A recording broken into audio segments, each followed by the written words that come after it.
Rebecca! Nana Kufuado, you're Rebecca, first lady of Ghana. The kid is a we about time. We about time. Cassandra husband, no Cassandra magistrate now. Or judge and some of my channel. So then I'm one of our remind Jewish, you know. No Jano, no fire sick at my end. As I said, Tama pray last year, no. Look at such a no. Yeah, I'm an Amanaba. And our bedroom.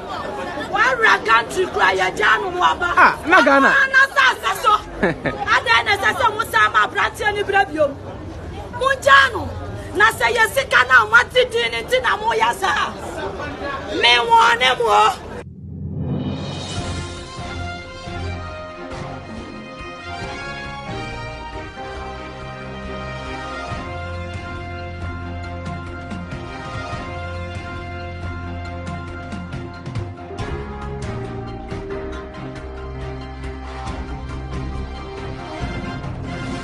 Today we're going to be moving fast. Yes, we're going to be moving fast because I'm going to explain to you what actually happened in Dubai. The judgment of Nana Mensah's case against Horizon, the Horizon company that sells jewel. This is the company that sued Nana Mensah. I'll also be telling you about what happened in court when Nana Mensah came to Ghana, what the government of Ghana said, and what the attorneys or the counsel of Nana Mensah also said in court. So I have the two court hearings here. But before we start today's event or today's show, I would like everybody to notice this name, Adowi Alfomi. This guy is a Nigerian. And Charles Aboku Daraku, he is Ghanaian. These two are friends. These are the guys who started the whole NAM1 issue. Yeah, so in 2017, the CEO of Horizon Company came to Ghana to meet Nana Mensah to discuss some gold business. As usual, they've been doing gold for some time. Actually, when they came to meet Nana Mensah, they told Nana Mensah they needed 2,000 kilos of gold. And then Nana Mensah also told them that, you know what, now the government has started this campaign against illegal mining, small-scale mining, so the influx of gold is very slow now, and that I will need a little bit of time. Before that, Nana Mensah had given them a lot of gold, you know, over 2,000 in small quantities. So Nana Mensah sells to them in small quantities, and they've been doing business for a very long time. Now, Nana Mensah tells this company, the representative that came, that give me 2 weeks, and that I will be able to organize something. So they ended up on a number like 750 kilos of gold that Nana Mensah is supposed to sell to them. And the street value of that gold is $32 million. That is what they settled on. Now, this company went behind Nana Mensah and was directed by some people in government, some people at Yoko, some people at the SEC, that there is another company, and that company is called Gust Gold Company. Gust Gold. Now, through the direction from these people in government and also at Yoko and SEC, because you know, before big companies come into this country, they go through the right channels before they will be able to they will be directed to right companies to deal with, because not everybody is really registered or rightfully registered to deal in large quantities of gold. So you have to understand that before these companies come to Ghana and talk to people like Men's Gold, Gust Gold and all that, people at SEC, the Security and Exchange Commission, are the people who are able to direct you, like, go to Kevin, he sells gold, he is registered, he is a legitimate gold dealer. So this company, Horizon, couldn't wait for the 2 weeks, and then they got behind Nana Mensah to meet this guy who calls himself Adowi Alfon. He told the Horizon people that he is a prince of the Ashanti Kingdom. Yes, he is a prince of the Ashanti Kingdom, and that he owns Gust Gold. He has some shares in, if the company have heard about Men's Gold, he's got a lot of shares in Men's Gold. So if they're dealing with him, it's basically like dealing with Men's Gold. That is what they told these people. Now, these people trusted these two guys, this Charles Aboku Daraku. I'll talk about these guys very soon. And then they told them to meet them in Dubai. So these two guys, they flew to Dubai. And then when they got to Dubai, they had a meeting with these people that, okay, they can supply them 50 million worth of gold. $50 million. Actually, it was $180 million worth of gold, but they're going to start with $50 million. Now, this company starts to pay.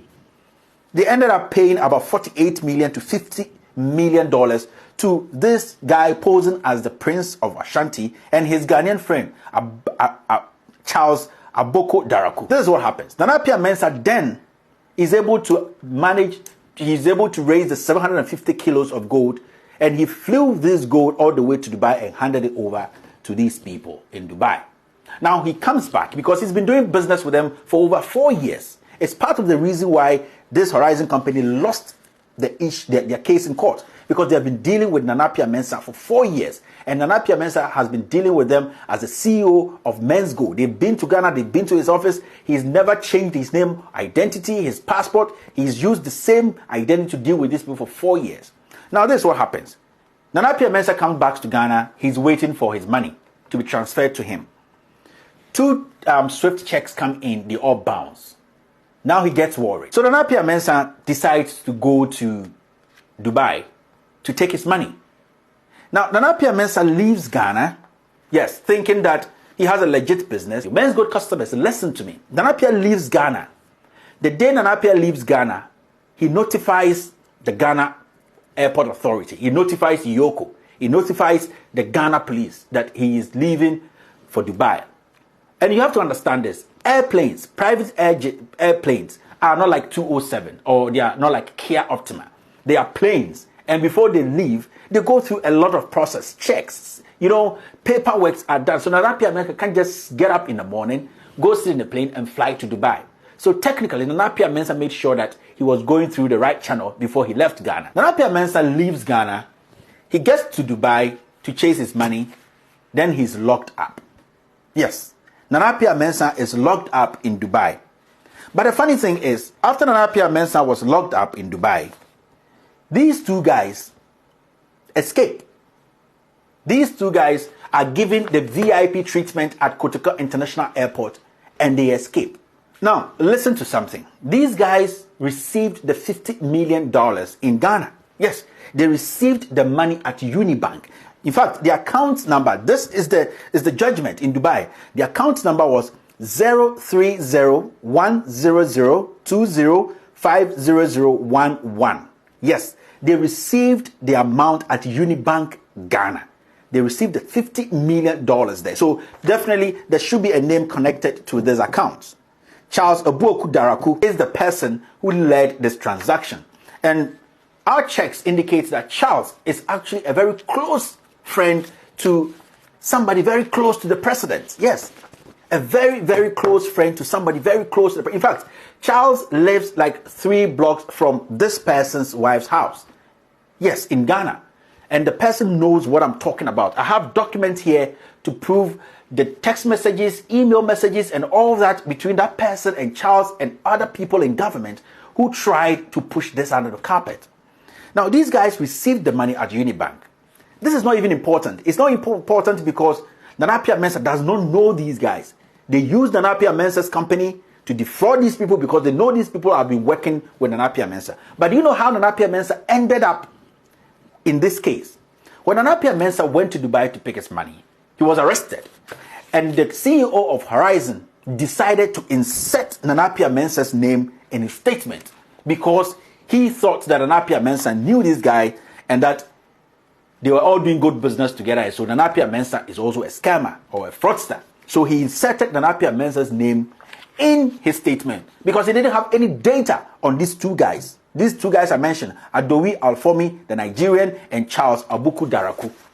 Yes, Charles Aboko Daraku is a strong financier of a political party here, which is in power in Ghana. Yes, this Charles guy. I'll talk to you guys about him. Nana Appiah Mensah was arrested the 7th of December 2018 in Dubai when he tried to go get his money. 4 days after Nana Appiah Mensah was arrested, somebody in government went on his Twitter page and gave a hint that an Interpol red notice will be placed on Nana Appiah Mensah because Nana Appiah Mensah has jumped bail and absconded. This is the statement that person made. That person is in government now. That was the first person who made that statement from Ghana. And that, he hinted that there was going to be an Interpol red alert on Nana Appiah Mensah. So 4 days after he was arrested in Dubai, Nana Appiah Mensah, there was this placed on him. That was the Interpol alert placed on Nana Appiah Mensah. Nobody knew what was going to happen. Everybody was surprised that how can this person know that Nana Appiah Mensah, there's going to be an Interpol, Nana Appiah Mensah jump bill, the police, the CID, the IGP, they were all asked that who arrested Nana Appiah Mensah? Who arrested Nana Appiah Mensah? And that who came to sign his bail? Till date, nobody has answered that question. But we were made to believe that Nana Appiah Mensah jumped bail, absconded, and went to Dubai, and he has been arrested. So the government of Ghana sent this Interpol alert on Nana Appiah Mensah. That is why Nana Appiah Mensah ended up in jail. After the case was judged in Dubai, Nana Appiah Mensah told the court in Dubai that, you know what, I want to go back to Ghana. I've won this $39 million. I want to go back to Ghana and pay my clients, pay my customers, because they are going through a lot. This boy willingly. But Dubai told Nana Appiah Mensah something. They said, you are going to get bail. And the bill Nana Appiah Mensah got was almost $550,000 bill. The reason is, even though Dubai has lifted their Interpol on Nana Appiah Mensah or all charges, he's a free man, the Ghana Interpol red alert is still placed on Nana Appiah Mensah. So he has to come to Ghana, make sure the Ghana government revokes this Interpol alert so that he can access his money and pay these Men's Gold customers. Period. Nana Appiah Mensah comes to Ghana, the Ghana police, the Ghana government, they take Nana Appiah Mensah and they hide him. They put him behind bars because they say Nana Appiah Mensah is a criminal. This guy willingly decided to come to Ghana and fight this revoke. Yes, this guy, he comes to Ghana because he wants to pay the dying customers. The government of Ghana says that, no, we are not going to make you go out and pay them. We are going to hold you because we have charges against you. Ghanaians, don't forget that Yoko, SEC, they knew about Nana Appiah Mensah's whereabouts. When this Interpol was released, where this alert was put on Nana Appiah Mensah called Yoko 3 p.m. I'm going to tell you, it's in the report, to tell them their whereabouts. You know, Interpol is only issued when a fugitive is on the run. We don't know where he is, the criminal, the fraudster, the launderer. We don't know where they are. That's when we issue this Interpol alert. But Nana Appiah Mensah called Yoko, and Yoko boss should come out and answer questions. That I am in Dubai. I have been arrested because of this. So you people know where I am and don't place anything on me. But they still went ahead and placed it because orders from above. His lawyer also opens a case in court. Yes, he wants to make points. Now, this is what his lawyer says in court. He said, Mr. Mensah has been in custody in Dubai since December 7, 2018. The date on which he arrived in Dubai to reclaim 750 kilograms of gold with a market value of 39 million United States dollars, fraudulently obtained by the company Horizon Royal Diamond. That is the company that sued Nana Appiah Mensah. The lawyer goes on to say that we note that Mr. Mensah and Men's Gold Ghana were introduced to Horizon Royal Diamond by members of the Yoko and Organized Crime Office, Yoko. I'm going to state this again. They make a case in court. They said they know for a fact that Mr. Mensah and Men's Gold Ghana were introduced to Horizon Royal Diamond by members of Yoko to these Horizon people. Yoko, first of all, introduced Men's Gold to Horizon people. Meaning, Yoko knew that Men's Gold was operating legally. There was a legit business. But Yoko is quiet. They turn around with Security and Exchange Commission to say that they don't know anything about Nana Appiah Mensah and that he's practicing. That is where the panic withdrawal started. But don't get confused. I'm going to break it down for you to understand. In court, when Nana Appiah Mensah was in court in Ghana, this is in court in Ghana. This is what his counsel is saying. The facts they have. He said, we understand that Horizon Royal Diamond instigated this plan as they believed that Men's Gold Ghana faced an eventual shutdown due to the regulatory dispute the company faced in 2018 amidst the misguided, wholly defamatory and ill-informed media reporting and criticism in Ghana. The question then must be asked as to whether or not the principals of Horizon Royal Diamond in the furtherance of their criminal attempt conspired with elements within the Republic of Ghana. Is a question they were asking, and they have a reason for asking that question. And the reason is here. There's a reason for asking if there were some elements or some Ghanaians who conspired with this Horizon guys to make sure that Nana Appiah Mensah is locked up. Because in court in Dubai, the CEO of Horizon said that he inserted Nana Appiah Mensah's name in it. He didn't know for sure that Nana Appiah Mensah had scammed him. Now, this is where it gets interesting. Listen to the lawyer of Nana Appiah Mensah. In court in Ghana, he said, it bears noting that, according to Interpol regulations, a red notice is a request to law enforcement worldwide to locate and provisionally arrest a person pending extradition. It is unequivocally recognized by the legal and law enforcement communities worldwide that the issuance of red notice is premised on the whereabouts of the individual in question being unknown. At this point, Nana Appiah Mensah, the government of Ghana, Yoko knew where Nana Appiah Mensah was. And I'm going to tell you the date and time when Nana Appiah Mensah notified Yoko where he was. Now, it goes on to say, officials from the Ghana embassy in UAE were constantly in touch with Mr. Mensah on almost a weekly basis. They were constantly in touch with Mr. Mensah on almost a weekly basis, and a high-level Ghana government delegation visited Mr. Mensah on the 17th of January 2019. Mr. Mensah himself called the Economic and Organized Crime Office Yoko on the 5th. Now, remember that this Interpol alert was sent out on the 11th. Nana Appiah Mensah also called Yoko to tell them their whereabouts. It was approximately 3 p.m. UAE time to tell them where he was. But on the 11th, a red notice was issued on Nana Appiah Mensah. Before I end this first part of this expose, I'd like to ask a few questions. Why haven't the police gone after these two criminals? Yes, the Nigerian and the Ghanaian. And we know the bank they withdrew the $50 million from. Why haven't the police investigated that? I also like to ask, why was Hobson Adoye sacked from the Ghana airport? These are questions, and I will bring you answers. I also want to know, who is Charles Daraku, the Ghanaian who helped the Nigerian to dupe Horizon Company of $50 million? I'll bring you the full profile of this guy in the next episode. I also would like to ask, how did the government of Ghana come to $1.6 billion when they told us before that Nana Appiah Mensah owed $1.2 million? I also have answers here I'll be telling my fellow Ghanaians. And finally, does the CEO of Horizon Company, yes, the CEO of Horizon Company in Dubai, have any connections with anybody in the government of Ghana or Yoko and SEC? These are questions that I'll be giving you answers. I have documents.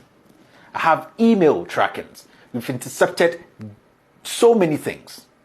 And I'll let Ghanaians know the truth behind Nana Appiah Mensah's incarceration. Finally, I would like to ask men good customers. Yes, it's a simple advice, and it's also a question that if Francis Agodi, the person suing Nana Appiah Mensah and 16,000 others, decide to withdraw the case against Nana Appiah Mensah today, because Nana Appiah Mensah tells him in the face that he's going to pay him whatever he owes him, what case is the government going to have against Nana Appiah Mensah?